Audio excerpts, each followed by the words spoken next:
bienvenidos a otro encuentro de Poder Ciudadano, que en este nuevo ciclo básicamente es Poder Ciudadano Debates aquí en la pantalla de BTV. Hoy el tema es la Institución Nacional de Derechos Humanos, que se apresta a renovar parcial o totalmente sus autoridades. Hemos llamado groseramente, y creo, porque el trabajo que hace uno en radio o en televisión está a la vista, se toma o se deja ser responsable, pero hemos elegido groseramente el título de este programa de hoy con signos de interrogación y con comillas, Ombudsman o Club Político. Porque la primera definición seguramente es la institucional, la otra es una acusación que se ha oído en los últimos tiempos. Nos van a acompañar hoy dos prestigiosas personalidades. Una es integrante de la Institución Nacional de Derechos Humanos, el doctor Juan Faropa. Es doctor en Derecho y Ciencias Sociales, graduado en la Universidad de la República. Es el presidente de la institución en estos momentos. Juan, un gusto como siempre, bienvenido. Hola Miguel, muchas gracias. Juan Faropa ha sido subsecretario del Ministerio del Interior entre marzo de 2005 y marzo de 2007. Ha integrado, entre otras cuestiones, la Secretaría de Seguimiento de la Comisión para la Paz, designado por el Presidente de la República a propuesta de madres y familiares de detenidos desaparecidos, y ha sido consultor de las Naciones Unidas en varios de sus organismos a través de estos últimos años. Y está con nosotros también el doctor Eduardo Luz. Es abogado, es docente universitario, es diputado de Cabildo Abierto. Eduardo, un gusto como siempre también. Bueno, gracias por la invitación. Un round más con ellos que hemos compartido tantas horas, especializado en Derecho Constitucional, docente en la materia, legislador conocido, entre otras cuestiones también, ¿se acuerdan de aquellos audios? Por la defensa del derecho ambiental, contrario a varios aspectos a la instalación de UPM2, entre otras cuestiones. De currículum que tienen varias hojas, pero creo que aquí Bruno Barreto me los ha resumido. Vamos a presentar el tema con un video que es el disparador de cada programa. Quiero decirles a los dos invitados y a ustedes que están del otro lado que vamos a ver algunos segundos a ver y a escuchar al desaparecido Jorge Larrañaga. Dudé si incluirlo o no, pero me hago responsable. ¿Por qué dudé? Porque es alguien que yo lo pongo allí, que ustedes después pueden eventualmente hablar o no de lo que él dijo y no está ni estará nunca más para defenderse. Decidí incluirlo igual. Así que si hay un responsable de incluir esos segundos, soy yo. Vemos esto.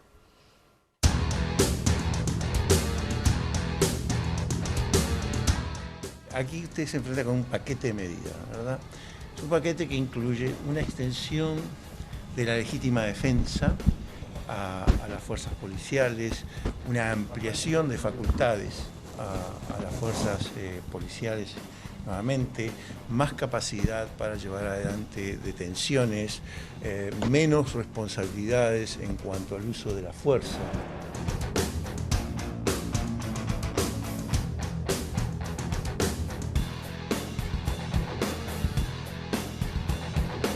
Son una suerte de club político también, sin ningún tipo de duda, con un alto contenido ideológico, politizado, que nosotros creemos que la institución fue una buena idea. Yo la voté como parlamentario, pero lamentablemente su integración ha desnaturalizado el funcionamiento de la misma. Nos parece que es increíble que esa institución termine defendiendo poco menos que a situaciones que están fuera de la ley, que se escudan detrás de personas mayores, de mujeres y de niños, para apedrear y menoscabar el funcionamiento de la policía. Acusaciones de politización, de estar flechados, de ser un comité de base del Frente Amplio o de cualquier otro partido. Por eso digo, hay críticas que se hacen a la institución. Una puede ser la oportunidad, por ejemplo, que se puede discutir razonablemente. Y otro tipo de situaciones ya no son críticas, son opiniones que cada uno tiene derecho a tener, que muchas veces son infundadas. Que para la Institución de Derechos Humanos, según el informe que tengo acá, la LUC, que fue votada por la mayoría del Parlamento y en muchos artículos por unanimidad, es un peligro para la vida humana. Entonces yo quiero que estas palabras vayan a la Institución Nacional de Derechos Humanos y que revea si están en condiciones de ser un órgano que asesora a un poder que tiene este perfil criminal. Y que lean la Constitución. cosa que no se hace con mayor frecuencia. El derecho de la dirección a ingresar a un local de la empresa no es un derecho reconocido en la Constitución. Lo que es sumamente sospechoso que es el mismo documento, el mismo lenguaje y las mismas cifras que usa el Frente Amplio y el PCNT. Por eso yo se lo dije a Tyler por otra cosa, cuando la LUC, y se lo diría ahora, o ni pierdo tiempo, porque ya sé lo que vamos a esperar de la institución de derechos humanos. Ya lo esperamos. Es decirle, por lo menos tengan la decencia o la honestidad intelectual de cambiar las palabras.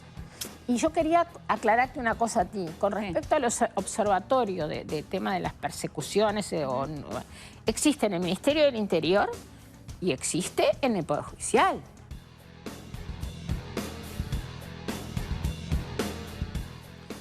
La institución de derechos humanos cuestionando la LUC en la voz del señor Tyler.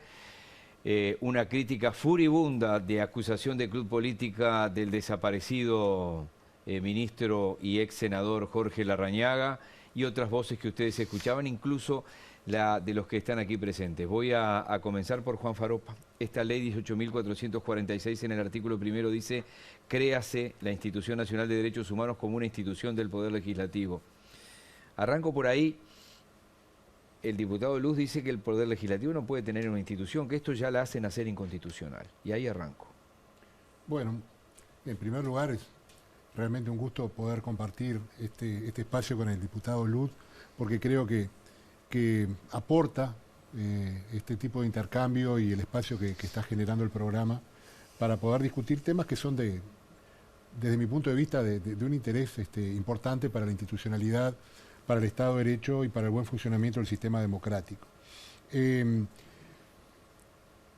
Cuando se instaló la Institución Nacional de Derechos Humanos, hizo 10 años ahora, el 22 de junio del 2022, cuando se instaló en el año 2012, el entonces presidente de la Asamblea General entendió necesario pedir una consulta técnica en relación a una serie de aspectos que tenían que ver con el funcionamiento de la institución, sobre todo el relacionamiento administrativo con el Poder Legislativo, porque la ley dice créase una institución que gira en la órbita del Poder Legislativo, etcétera, etcétera, pero había una serie de temas de funcionamiento, dependencia de la Comisión Administrativa, si era una unidad ejecutora nueva o no lo era, etcétera, etcétera. Lo que importa de esta situación que les estoy relatando es que el presidente de la Asamblea General le solicita esta intervención al recientemente fallecido profesor Cajarville, Juan Pablo Cajarville. El profesor Juan Pablo Cajarville, profesor emérito de Derecho Administrativo de la Facultad de Derecho de la Universidad de la República, presenta ese informe que está a disposición de todo el mundo, está colgado en la página web de la institución y también del Parlamento, donde establece que desde su punto de vista, y obviamente no me queda otra alternativa que seguir esta opinión del doctor Cajarville, él plantea que conforme al artículo 85, literal 3 de la Constitución de la República, el Parlamento Nacional, dentro de esas competencias que le asigna la Carta Magna, puede establecer por ley la creación de este nuevo organismo de control y que eso está dentro de las competencias del Poder Legislativo y por lo tanto desde el punto de vista formal como desde el punto de vista sustancial, desde el punto de vista de Cajarville no existe ninguna inconstitucionalidad en la creación, en la ley de creación de la Institución Nacional de Derechos Humanos.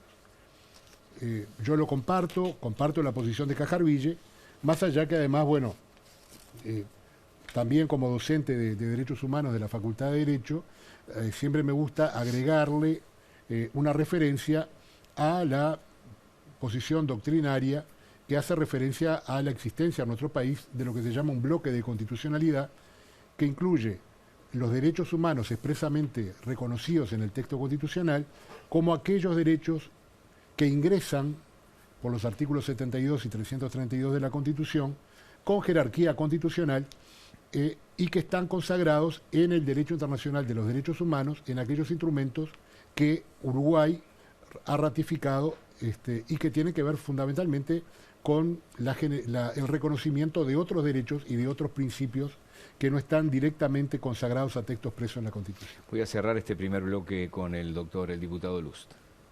Bueno, un gusto, ya lo dije al principio, un saludo al doctor Faropa, colega docente. Bueno, el informe del profesor Cajarviller, recientemente fallecido lamentablemente, yo lo leí, es muy bueno, sostiene la constitucionalidad de esta institución, y en ese mismo informe hay un pie de página donde él deja expresa constancia que es discutible. Si bien que habla de la honestidad del profesor Cajarviller, pero podría no haber puesto el pie de página y la autoridad académica que tuvo, ya era suficiente.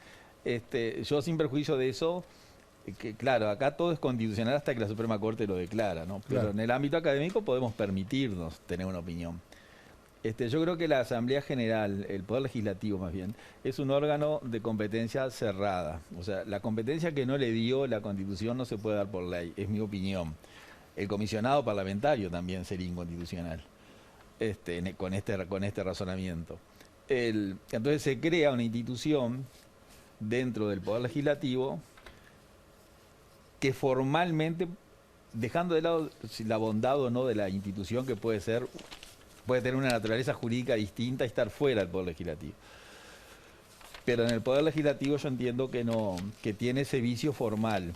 El constituyente cuando dice que se puede ampliar la competencia por ley, por ejemplo en el Tribunal de Cuentas, dice la que se podrá ampliar por ley. El Tribunal de Cuentas puede hacer esto, lo que se podrá ampliar por ley. En el Poder Legislativo no le dio esa competencia, o sea que el Poder Legislativo puede hacer lo que el constituyente le permite hacer. Y como yo tengo una postura hay una constitución invisible que claramente no la inventé yo, pero que es eso que permite hacer todas estas leyes. Pero yo tengo una postura que el Uruguay ha creado a lo largo del 90 en adelante, digamos, un Estado paralelo, al margen de la Constitución. Porque si no lo crean a ese Estado paralelo, que es responsabilidad de todos los partidos políticos, sin excepción, no podrían gobernar. Usted dice que en presidencia pasa, por ejemplo, también. Claro, entonces se ha creado una cantidad de instituciones, oficinas, secretarías, etcétera, en lugares que la Constitución no lo permite, por ejemplo, presidencia, y bueno, y como a todos los partidos le conviene tener esa estructura, nunca nadie se ha molestado en resolverlo. Entonces yo creo que esta institución de derechos humanos, independiente de la función que cumple, institucionalmente no puede estar en el Poder Legislativo. Vamos a hacer una primera pausa y les digo a los dos, vamos a avanzar después con 3 bloques con muchísimo más tiempo, obviamente, para ir exponiendo 2 puntos de vista, uno de la presidencia, nada más ni nada menos vigente de la Institución Nacional de Derechos Humanos, y otra de un legislador que es además un docente universitario que discrepa con muchísimas de las cosas que la crearon y de las cosas que se dicen y se hacen desde allí. Pausa y ya venimos.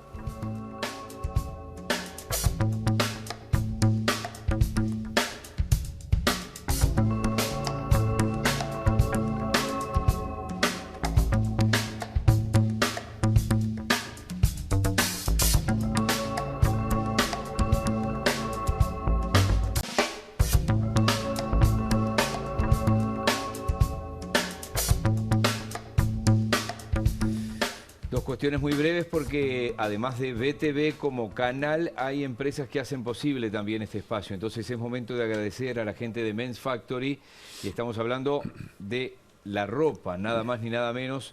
Y estamos hablando de que estamos de cara a este domingo, Día del Padre, y en este mes de julio, mes del Padre, y ahí podés encontrar el regalo perfecto para papá, sorprenderlo y quedar muy bien. ¿Dónde está Men's Factory? En esa especie de proa, podríamos decir casi que una proa de Francisco Acuña de Figueroa y Avenida del Libertador. Grabátelo, Men's Factory, para darte una vuelta en cualquier momento y sobre todo de cara a este Día del Padre. Eso por allí. Cuando preparaba este programa, hablando con un abogado, me decía, el problema que está teniendo la Institución Nacional de Derechos Humanos es la previsibilidad. Ya se sabe qué es lo que van a decir sobre los temas que están arriba de la mesa. Es como que ya, digo, es una acusación grave, es lo que yo siento, me dijo. Arranco este bloque con el doctor Lust. Vamos por ahí y ustedes irán recorriendo otros caminos seguramente, pero quiero arrancar por ahí. Y Graciela Bianchi decía algo parecido también allí. Van en el mismo camino que el PIT-CNT y que el Frente Amplio. El senador Larrañaga también decía algo parecido. Sí, ¿no? fue más duro. Larrañaga dijo que era un club político inadmisible. El tema ahí es un poco más profundo, me parece. es la integración. Es decir, hoy la Institución Nacional de Derechos Humanos tiene claramente una integración mayoritaria de gente de pensamiento de izquierda, que no está mal, es la realidad. Y la que vendrá seguramente sea lo contrario. Sí, se están cayendo, ¿no? por lo que hemos recogido en la prensa, están cayendo, van a caer casi que en lo mismo. Por eso. Como que el gobierno quiere elegir 4. Entonces, claro, entonces ya con eso un poco se desvirtúa, porque uno no se puede desnudar de lo que es. Lo ideal sería que uno fuera objetivo, pero claramente en los dictámenes de la... Yo, por ejemplo, ese pasaje que usted pasó del Parlamento, de cuando discutíamos la LUC, a mí fue algo que me impresionó. Tanto me impresionó que lo traje de nuevo. O sea, coincidía mucho el discurso del Frente Amplio contra la LUC con lo que decía acá. En ese informe que lo traje aquí, que es muy breve, hablando de la libre circulación, además no estábamos hablando de la detención, libre circulación. Con respecto a la libre circulación, la Institución Nacional de Derechos Humanos decía: la libre circulación afecta un conjunto de derechos que son pilares de la participación en una sociedad democrática. Contrario sensu, la sociedad que nosotros estamos planteando ya no era tan democrática. Como la libertad de expresión, el derecho de reunión, derecho de participación política, garantías para la defensa de los derechos económicos, sociales, culturales, ambientales, garantía de defensa de los derechos de participación colectivo. A su vez, estos artículos pueden afectar los derechos a la vida, integridad física, seguridad personal, libertad. Entonces digo, pero si la Institución Nacional de Derechos Humanos, en unos artículos que reglamentan la libre circulación y la propuesta y la protesta pacífica, que se podrá estar en discrepancia, leen eso, yo me sentía casi que ofendido. Por eso yo dije en cámara que los integrantes de la Institución Nacional debían rever si estaban en condiciones de asesorar a un grupo de criminales, que éramos nosotros, que éramos los que íbamos a votar. Entonces yo creo que en esta integración de la Institución de Derechos Humanos, creo que es notorio, hay una visión de ver los derechos y deberes, que casi todo el mundo se olvida, con una visión izquierdista, de izquierda, lo que no está mal, es la realidad, desprotegiendo o no siendo ecuánime en el análisis de los derechos, despojado de la ideología política que tienen. Faropa. Bueno, es complicado. En primer lugar, me parecería excelente que eso que planteó este colega abogado, que tú hacías referencia al principio de este bloque, me parecería excelente que fuera así. O sea, si lo que la institución va a plantear o va a decir ya es previsible, bueno, quiere decir que hay una información, una conciencia de la mayor parte de la ciudadanía respecto a lo que son sus derechos, lo que son los derechos humanos, lo que son las obligaciones del Estado, que es realmente un muy buen dato. Ojalá fuera así, yo creo que no es así. Lamentablemente creo que no es así. Ojalá lo fuera. Con respecto al manido tema de la pertenencia ideológica, político-partidaria, yo lo que creo es que no me toca a mí, no me corresponde a mí hacer una defensa de la Institución Nacional de Derechos Humanos, ni del comportamiento de quienes hemos integrado los 2 consejos directivos que han funcionado hasta ahora. A la institución la defiende su trabajo. Este es el resumen ejecutivo del último informe que presentamos ante la Asamblea General. Dicho sea de paso, una referencia a lo que planteaba el doctor, todas las defensorías del pueblo, las instituciones nacionales de derechos humanos en el mundo, están vinculadas a los parlamentos. Desde sus orígenes, ¿no? El título del programa de hoy, Ombudsman o Club Político, me gustó mucho el tema de Ombudsman. Actualmente se utiliza más Ombudsperson que Ombudsman por un tema de lenguaje inclusivo, que seguramente mucha gente lo criticará también, y creo que no es un tema de izquierda ni de derecha. ¿O sí? Bueno, no sé. Sí. Hay mucha gente que se dice de izquierda que con los temas de género no quiere saber nada. Sí, también. Eso de la izquierda y la derecha, eso es mucha gente y daría para hablar muchísimo sobre el tema. Las organizaciones sociales, le hago un breve paréntesis, que están manifestando su preocupación por los cambios de criterios, hablan de que ustedes tienen que ser probadamente opuestos a regímenes totalitarios. En su caso, me consta, desde hace décadas. Pero algunos de los que escriben eso defienden algunos regímenes que, mamita querida, esto corre por mi cuenta. Digo. No, eso corre por cuenta de las organizaciones sociales. Nosotros somos una organización del Estado, somos una institución del Estado uruguayo. No somos gobierno, somos Estado, pero no somos sociedad civil. Y yo le tengo mucho miedo cuando el Estado se mete en la sociedad civil. Cuando el Estado le marca la cancha a la sociedad civil, es muy preocupante. Y hay muchos países cercanos, muchos países de la región, donde vemos cotidianamente que la sociedad civil es cooptada por el Estado, más allá de la ideología del gobierno, y eso es peligroso. A mí no me gusta para nada, desde el punto de vista de mi concepción de lo que es la democracia y lo que es el Estado de Derecho, no me gusta para nada.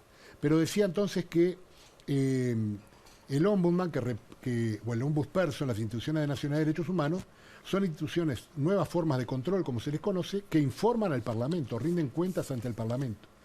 Ombudsman u Ombudsperson, en los países nórdicos, lo que significa es comisionado. Es desde el siglo XIX que aparece por primera vez esta figura en Suecia, luego se extiende por los países escandinavos, luego por el resto de Europa, y por supuesto un parate en la primera década del siglo XX con el auge de los autoritarismos en Europa, y bueno, luego fundamentalmente a partir de la Constitución Española Democrática de 1979 es que surge la figura del defensor del pueblo que se traslada a América Latina. Pero con respecto a la ideología, repito, nosotros hablamos por lo que dice el trabajo de la institución. Y si ustedes van a ver qué es lo que ha hecho la institución en estos 10 años, ha hecho muchas cosas, recibir denuncias, presentar resoluciones, pero también formar grupos de trabajo, realizar tareas de educación, tareas de promoción, tareas de difusión. La agenda que tiene la institución es amplísima. Y si se tiene en cuenta el tema del sesgo ideológico o político partidario de la institución, yo simplemente me remito a los datos objetivos que establecen que en estos 10 años, los 3 años en los que existió mayor cantidad de recomendaciones con constatación de vulneración de derechos a juicio de la Institución Nacional de Derechos Humanos, fueron los años 2017, 2018 y 2019. Justamente hace un rato estaba leyendo, termino con esto, sí. Estaba leyendo un artículo en el semanario La Mañana, que creo que no es izquierdista. En La Mañana lo que dice hace una referencia al tren de UPM y a la buena solución que se encontró en Durazno para desviar la vía de este tren de UPM, y seguramente Lutz lo sabe muy bien porque me consta que es banderas durante meses. Es un abanderado este tema. Sí. Y precisamente en esa nota se hace una referencia a lo que hizo la Institución Nacional de Derechos Humanos en este tema, que es lo que le recomendó al gobierno de la época, que no es el actual, en relación a los posibles riesgos de vulneración de derechos vinculados al ambiente, a la calidad de vida, inclusive hasta el derecho a la vida también y a la seguridad, vinculados con este trazado del tren e inclusive, bueno, la cadena de producción de la celulosa, etc. Entonces, me parece que es muy traído de los pelos y no... Yo entiendo perfectamente que en el debate político, ya termino, que en el debate político a veces se utilizan determinado tipo de argumentos porque es parte de la naturaleza de la cosa. Pero cuando se hacen este tipo de señalamientos hay que ser un poco más cuidadoso y hay que ir a los hechos, que es la mejor defensa que tenemos. Un minuto final para cada uno en este bloque. En este bloque. Usted ha dicho, y corríjame, que no debería existir o fue Domenech también el que dijo esto, que no debería existir la institución. Creo que fue Domenech, no sé. No, Domenech lo dijo, pero se lo pregunto. No, yo lo que digo es que no debe existir en la estructura dentro del Poder Legislativo. Nosotros tenemos una superposición de oficinas de derechos humanos que se mezclan, que se entrecruzan sus competencias. El Poder Judicial, la Presidencia de la República, el Ministerio de Educación y Cultura, la Institución Nacional de Derechos Humanos, el Poder Legislativo tiene la Comisión de Derechos Humanos.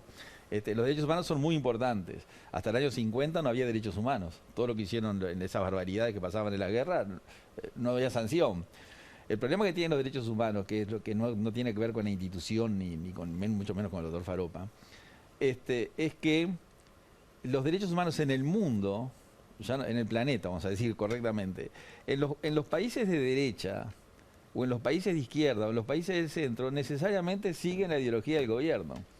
Entonces, por ejemplo, hay en las dictaduras más salvajes, por ejemplo, digamos de partidos comunistas o de dictaduras de derecha, hay instituciones que defienden los derechos humanos porque siempre son afines al gobierno, y ese es el problema que yo le veo a este tipo de institución. Ahora, con la nueva integración, capaz que dentro de 2 años vamos a ver a compañeros nuestros de la Cámara, del Frente Amplio, diciendo, seguro, ahora como tiene esta integración... Vamos a ir a eso. Un minuto para cierre, Faropa. Sí, yo lo que espero que la nueva integración del Consejo Directivo justamente supere este tema, ¿no? O sea, de la forma como se está planteando, y capaz que para el próximo bloque. Exacto. La integración del Consejo, decir, bueno, yo quiero negar terminantemente que en el caso, que a mí me pueda constar que en el caso de los 2 consejos directivos que han existido hasta ahora, las personas que han integrado los consejos directivos son representantes de partidos políticos. Lo digo con total sinceridad, con absoluta transparencia. Y si no es así, que me lo señalen, porque además de ser así, la Asamblea General estaría en falta, porque la misma ley de la institución dice que pertenecer o responder a un partido político, a una organización gremial, sindical, religiosa, o sea, recibir instrucciones y actuar corporativamente, es una causal de destitución del Consejo Directivo de la institución. Pausa, otra más y seguimos con la Institución Nacional de Derechos Humanos en debate en el día de hoy.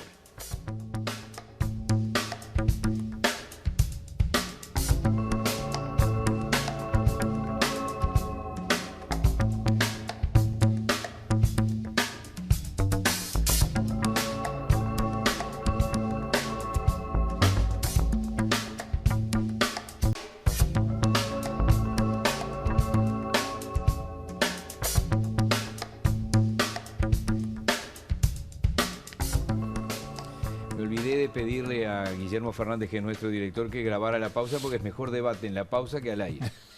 Me olvidé. No, pero nos hemos puesto de acuerdo relativamente bastante. Una discusión filosófica. Comienzo en este caso por Faropa. ¿Usted tiene información de cómo se van a elegir los miembros o es solo lo que estamos consiguiendo los periodistas con respecto a esto? Porque se habla de 4 miembros del Consejo Directivo, oficialismo y uno de la oposición. O sea, se terminó de politizar si es que esto estaba politizado. No, la información que yo tengo es la misma que debes tener tú y los televidentes, lo que sale en la prensa. Te digo también con total transparencia. Además, yo me encuentro en una situación personal muy particular, porque aunque a alguien se le ocurriera intentar volver a postularme, no podría porque yo ya tuve 2 periodos en el Consejo Directivo y por ley no puedo aspirar a un periodo siguiente. Entonces, no, estoy absolutamente... Están viendo por Tyler y por Mota. Ligero de equipaje. No sé, la verdad que no lo sé. Las organizaciones sociales que han hecho esta carta. Lo que yo digo es que la ley establece claramente cómo debe integrarse el Consejo Directivo. Y establece que debe asegurar la representación pluralista de las organizaciones de la sociedad civil interesadas en la promoción y protección de los derechos humanos conforme a los principios de equidad de género, no discriminación. Hay un tema, bien decía recién el doctor, la evolución de los derechos humanos se da fundamentalmente a partir de la finalización de la Segunda Guerra Mundial. Los derechos humanos existían antes, no estaban reconocidos por los estados, claro, obviamente. Luego de eso se ha venido consolidando una nueva institucionalidad en materia de derechos humanos y dentro de esta nueva institucionalidad aparecen estas llamadas instituciones nacionales de derechos humanos, defensorías del pueblo, tienen distintas denominaciones, pero lo que las une, la naturaleza fundamental, está dada por el respeto de los llamados principios de París, que son una serie de principios aprobados por la Asamblea General de las Naciones Unidas, donde establecen qué características deben tener las instituciones nacionales de derechos humanos. Y entre otras, muchas, establece claramente la independencia, la autonomía, no recibir instrucciones de ningún gobierno ni de ninguna organización, como decía, etcétera, etcétera. A esos efectos, un organismo que funciona en la órbita de la Alta Comisionada de Naciones Unidas para los Derechos Humanos realiza una certificación periódica del cumplimiento que estas instituciones realizan de esos llamados principios de París. Y a partir de ahí la ranquea. Uruguay, la Institución Nacional de Derechos Humanos de Uruguay, obtuvo la mejor calificación a poco tiempo de instalarse la institución y el año pasado, en la recertificación, este organismo evaluó 128 instituciones nacionales de derechos humanos de todo el mundo. De esas 128, solamente le reconoció la máxima jerarquía en cuanto a su autonomía e independencia a 86. Afortunadamente, dentro de las 86 está la Institución Nacional de Derechos Humanos de Uruguay. Luz. Esperemos mantener esa jerarquía porque es una es una buena señal que da el país también a nivel internacional. Bueno, es un tema también interesante que plantea el doctor. Es decir, pensemos que en el mundo hay 210 países. Puede haber alguno más o menos. La FIFA tiene más que la ONU. La FIFA tiene más que la ONU. Bueno. Estado de Derecho en la concepción nuestra y la del doctor Faropa hay 40. El resto no son Estados de Derecho. Todo el mundo árabe, todo. No hablemos de China, una dictadura feroz. El mundo asiático, casi todo. Y el mundo del África, en la concepción nuestra, no son Estados de Derecho, son Estados, no de derecho. Sin embargo, tiene instituciones nacionales de derechos humanos que son, digamos, calificadas por la alta comisionada. Uruguay está dentro de esos pocos, eso es cierto. Para nosotros es un orgullo estar dentro de esos pocos. Entonces, lo que quiero transmitir con esto es que los derechos humanos, que como bien dice el doctor, son anteriores a la declaratoria de las Naciones Unidas, claramente existieron desde siempre, pero empezaron a tener un reconocimiento a partir de la Segunda Guerra Mundial y se ha ido avanzando cada vez más. Incluso en la materia nuestra en facultad, cuando yo estudié, era un capítulo de la materia y hoy es una materia autónoma en la Facultad de Derecho, que es muy importante. Pero yo lo que me refiero es que todo lo que tiene que ver con derechos humanos, nosotros no tenemos que perder la óptica del Uruguay. El Uruguay es casi una excepción con esos 40 países. Entonces, en esa excepción, que el resto no lo es, no quiero comparar con ellos, es más, la Declaración de los Derechos Humanos en el 48, la India, todo el mundo, el bloque soviético y otros países no la votaron. No formaron parte de la... Cuando decía todo ser humano nace libre, eso ya dijeron, eso no lo votamos.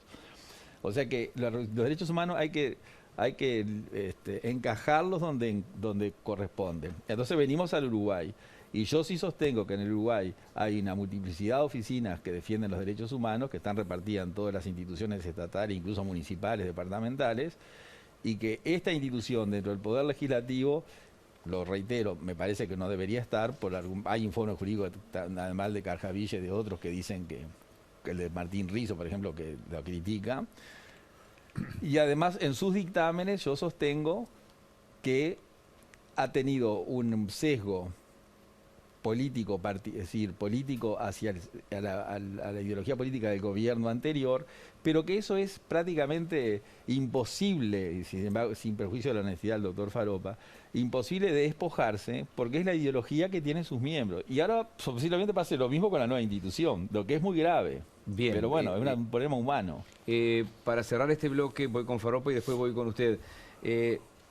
¿Por qué estaba bien o por qué estaba ajustado a derecho? Permítanme que se los diga así, que la Organización, la Institución Nacional de Derechos Humanos, en plena campaña para mantener o derogar la LUC, tomara, no sé si partido, pero tomara sí posición pública contra determinados artículos. Simplemente cumplimos la ley. La ley lo que establece dentro de las competencias de la institución, la ley 18.446, establece que, entre otras competencias que tiene, está la de opinar respecto a aquellos proyectos de ley, proyectos de reforma constitucional que tengan que ver con derechos humanos, dentro de del mandato amplio que le asigna el artículo 1 de la ley. La institución es una institución que gira en la órbita del Parlamento, pero no depende del Parlamento. Ahora, nuestra competencia es asesorar al Parlamento, teniendo como objetivo, como meta, las obligaciones que tiene el Estado uruguayo en materia de derechos humanos. Entonces, cuando la institución le plantea al Parlamento, desde nuestro punto de vista, si se aprueba determinada norma, se corren determinados riesgos de que se señale alguna vulneración de derechos, no es porque entendamos que los parlamentarios son criminales, para nada. Entre otras cosas, porque la institución no ve conductas particulares ni responsabilidades individuales, sino que la institución lo que hace es mirar objetivamente si el Estado puede caer o no en responsabilidad por vulnerar determinado tipo de derechos, por actos legislativos, en materia judicial. Como el doctor sabe, tenemos inhibiciones clarísimas, de ahí que claramente no sustituimos ni desplazamos otras instituciones del Estado. O sea, cuando hay un caso que está judicializado, la institución debe abstenerse de intervenir, sin perjuicio sí de intervenir exclusivamente en velar, como dice la ley, por una rápida y expedita administración de justicia cuando un trámite judicial se demora demasiado y, bueno, cuando la justicia tarda, la verdad se aleja, ¿no? Mandato de la ley, dice Faropa, ¿usted está de acuerdo? Sí, claro. La ley le da competencia como asesor, que en una forma es del Poder Legislativo, en pronunciarse.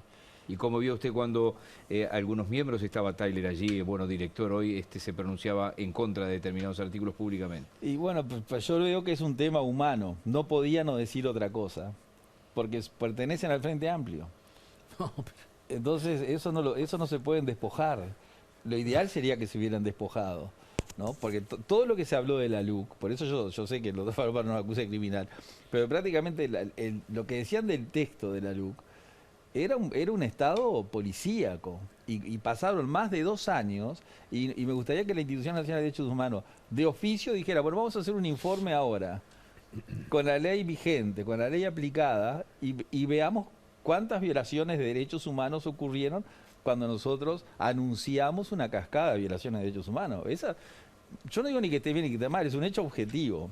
Entonces eso es lo que a mí me parece. Cuando asuman las nuevas autoridades, posiblemente sea al revés, y yo voy a sostener lo mismo. ¿Usted iba a decir algo? No, el informe ese está en salir, está en salir la repercusión que han tenido algunas disposiciones de la LUC, sobre todo en el tema de lo que pasa dentro de las comisarías, etcétera, etcétera. Se va a hacer público en estos días, está ya listo. Bien, hacemos una pausa, la última. Y sí, un segundo, me permite. Sí, por favor. Por ejemplo, la Asociación de Defensores de Oficio, que ya ahora me voy a reunir con ellos por un tema jurídico, se aburrieron de denunciar en la prensa y en todos lados la violación a los derechos de los detenidos. Y yo un día me reuní con ellos y les dije, pero es una cosa, todos somos abogados, ¿por qué no van a un juzgado y presentan la denuncia? Sería mejor, porque el informe de la Institución Nacional de Derechos Humanos, la autoridad de sus integrantes, la autoridad académica y personal, que yo se la reconozco, tiene un peso, bueno, lo dicen. Pero si quieren conseguir algo efectivo, vayan a presentar las denuncias donde tienen que presentarlas. Y no iban a presentar las denuncias. Sí iban a la Institución Nacional de Derechos Humanos. Y eso pasó en muchas áreas. La gente denunciaba a la Institución Nacional de Derechos Humanos, conseguía un informe positivo y luego que lo apoyaba, y luego iban con esa denuncia a los órganos de naturaleza jurisdiccional, que son los que tienen la competencia originaria para emitir un fallo, y no conseguían el resultado. Tengo que hacer una pausa. Sí, perdón. Si quiere retomar esto, Falopa, después lo hacemos. La última pausa y ya venimos.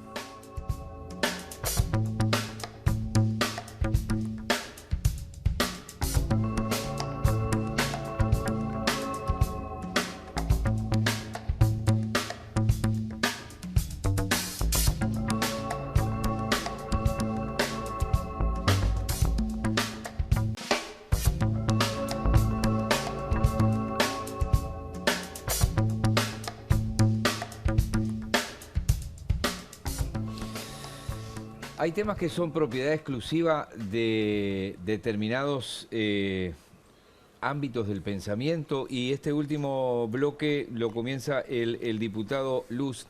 Las organizaciones sociales que han manifestado su preocupación por cambios de criterios en la elección del Consejo Directivo de la Institución de Derechos Humanos dudan que alguien que no sea de izquierda pueda integrar esta cuestión. Es como que la izquierda se apropió de yo soy el defensor de los derechos humanos y del otro lado no hay defensa de los derechos humanos. Sí, es así. Yo lo pregunto, digo, yo le contesto afirmativamente. Incluso yo tengo una posición que yo digo que la izquierda se adueñó de la ética en el Uruguay. El que no piensa con un pensamiento de izquierda militante no es una persona que opina distinto, es una mala persona. Yo creo que ellos piensan eso. Entonces yo hace poco, estuve con una diputada del Partido Comunista, no la voy a nombrar. Digo, vos sé que me gustaría tener una conversación contigo, pero sin ninguna maldad, o sea, una discusión honesta entre dos personas mayores y respetuosas y que tenemos una relación de amistad. Y la conversación que me gustaría tener contigo, que sos del Partido Comunista, es cómo solucionó el Partido Comunista, desde el punto de vista ético, los 50 o 60 millones de muertos de hambre y en campos de concentración y en violación a los derechos humanos más elementales en el proceso del año 1918 a la caída del muro. No sé, me gustaría que me dieran la explicación, porque algo debe haber. Y me dijo, sí, con mucho gusto lo vamos a hacer, y lo vamos a hacer. Entonces, ¿qué es lo que quiero decir con esto? Algo que decía el profesor Falopa al principio, que el Estado se mete en las organizaciones sociales que no le gusta, a mí tampoco, pero por la fuerza de los hechos, el Estado llevó a las organizaciones sociales a su seno. Y hoy las organizaciones sociales tienen un peso muy importante, además de la reivindicación social, que es lo natural de la organización social, en las decisiones de gobierno. Entonces yo creo que eso es así. Puedo estar equivocado, pero hay una idea de que si son, como decía aquel famoso, ¿no? Si es de izquierda, los derechos humanos son válidos. Ahora, si no pertenece a un organismo militante de pensamiento izquierdista, no hay derechos humanos. Faraupá. Sí, yo no estoy de acuerdo, con todo respeto, con el planteo del doctor. Por ejemplo, ayer estaba leyendo una noticia que en Qatar una mujer mexicana que trabaja en la Organización del Mundial denunció que la habían violado, y como no pudo probar que la habían violado, la condenaron a 7 años de cárcel y a 100 azotes, creo. Una barbaridad, ¿no? Una bestialidad. ¿Eso es de izquierda o de derecha? Los derechos de la mujer, los derechos de la niñez, de la adolescencia, los derechos de las personas en situación de discapacidad, los derechos vinculados al medio ambiente, los derechos de los adultos mayores, ¿son de izquierda o de derecha? Yo no estoy de acuerdo. Es lo que dice la vicepresidenta de la República para defenderse de algunos ataques que le hace. No, a ver, esto también son posiciones muy, muy personales. Yo creo, y estoy absolutamente convencido, para mí es una línea de acción, que los derechos humanos deberían ser un lenguaje común de la humanidad. Yo no creo que los derechos humanos tengan que ver con cuestiones religiosas, ni éticas, ni filosóficas, ni morales. Para mí los derechos humanos son normas jurídicas que se deben aplicar con el margen de error y de acierto que tiene toda aplicación de cualquier norma por un operador, por un juez, por un tribunal, por una corte internacional o en la evaluación que una defensoría del pueblo haga. Pero yo me manejo con un criterio, o intento manejarme con un criterio jurídico, no ideológico, no moral, porque me parece que eso es absolutamente respetable. Y termino con un ejemplo. La institución sacó un informe respecto a la obligatoriedad de la vacuna, tema que está ahora en boga. Eso les iba a preguntar para terminar, por favor. Donde planteó que el Estado uruguayo no estaba vulnerando el derecho a la libertad personal ni nada por el estilo, estableciendo por razones de interés general, de bien común, de interés público, la obligatoriedad de las vacunas para participar en determinadas actividades. ¿Eso es de izquierda o de derecha? O sea, la institución recibió durísimas críticas de muchos sectores que tienen un discurso que uno podría plantear en general, que es un discurso de izquierda, y fue apoyado por sectores que se puede señalar también que tienen un discurso de derecha, por decirlo de alguna manera. Entonces, los derechos humanos son normas jurídicas que deben cumplirse. Ahora, la institución en ese informe plantea que respetamos muchísimo las opiniones de las personas que por distintas creencias, convicciones personales, etcétera, entienden que no deben vacunarse y que no quieren vacunarse. Pero no entramos en eso, porque si entráramos en eso, sí estaríamos haciendo una manipulación de los derechos humanos de acuerdo a criterios políticos, ideológicos, morales, religiosos, etcétera, que son muy válidos, pero no tienen nada que ver con el derecho de los derechos humanos. Nos ha quedado corto el programa. Como hombres vinculados al derecho de toda una vida, ¿no? Porque desde el liceo hasta acá es lo que han hecho, estudiando y después ejerciendo en distintos ámbitos, en estas horas se ha conocido el fallo que le prohíbe a las autoridades de la salud pública del país vacunar a los menores de 13 años. Como una acción de amparo tiene la opción de apelación, el Ministerio podría seguir con esto, sin embargo, digo, suspendo esto, apelo. Hoy ha dicho en conferencia de prensa el secretario de la Presidencia, este fallo es un disparate. Entonces les pregunto a ustedes, opinión personal con respecto a un fallo de estas características. Y cerramos, tengo lamentablemente 1 minuto y medio para cada uno. Yo le cedo mis 30 segundos. No puedo opinar, me tengo que inhibir porque es un tema que está en conocimiento judicial. Y yo integro todavía hasta el 31 de agosto la Institución Nacional de Derechos Humanos. Pero no es el Poder Judicial. Sí, es una resolución que... No, digo, la institución no es el Poder Judicial. Sí, pero nosotros tenemos que inhibirnos en casos que están sometidos... Que no tienen sentencia firme. Sí, está en este momento judicializado, no que tenga sentencia firme. Ahí está, perfecto, y que esté en la órbita competencia de ustedes. Está dentro, si lo está conociendo el Poder Judicial, nos tenemos que inhibir. Dicho esto, simplemente señalar, en Uruguay existe la garantía del Estado de Derecho, un juez puede resolver, un tribunal puede confirmar o puede revocar. Lo que sí lo puedo decir, que creo que sería importante que todos los que tenemos cargos públicos bajemos la munición gruesa cuando nos referimos a la actuación de otros organismos, de otros poderes del Estado.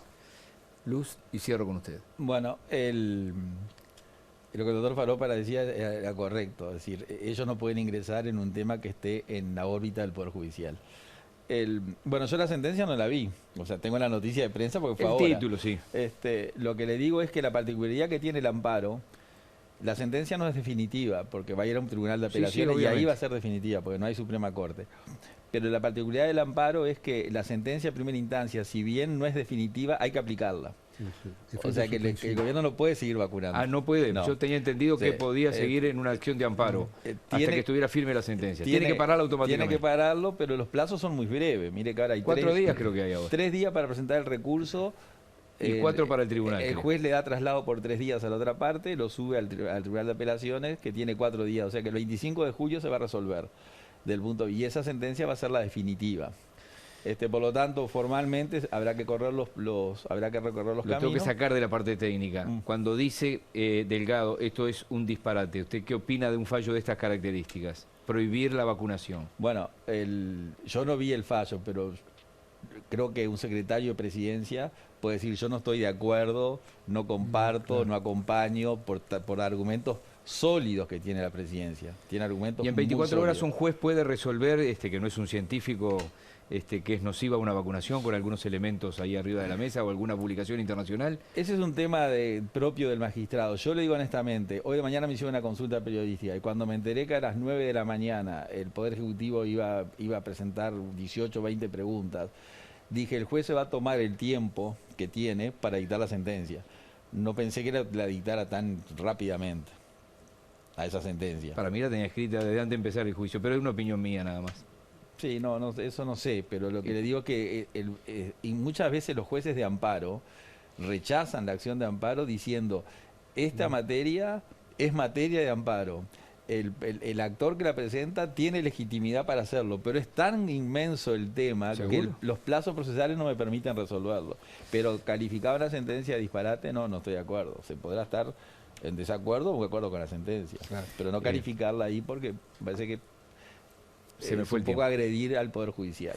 Enormemente agradecido a los dos. Juan, muchísimas gracias. Miguel, muchas gracias. Un gusto, doctor. Bueno, para mí también un gusto. Gracias, diputado. No, gracias a ustedes. Y a ustedes, hasta la semana que viene.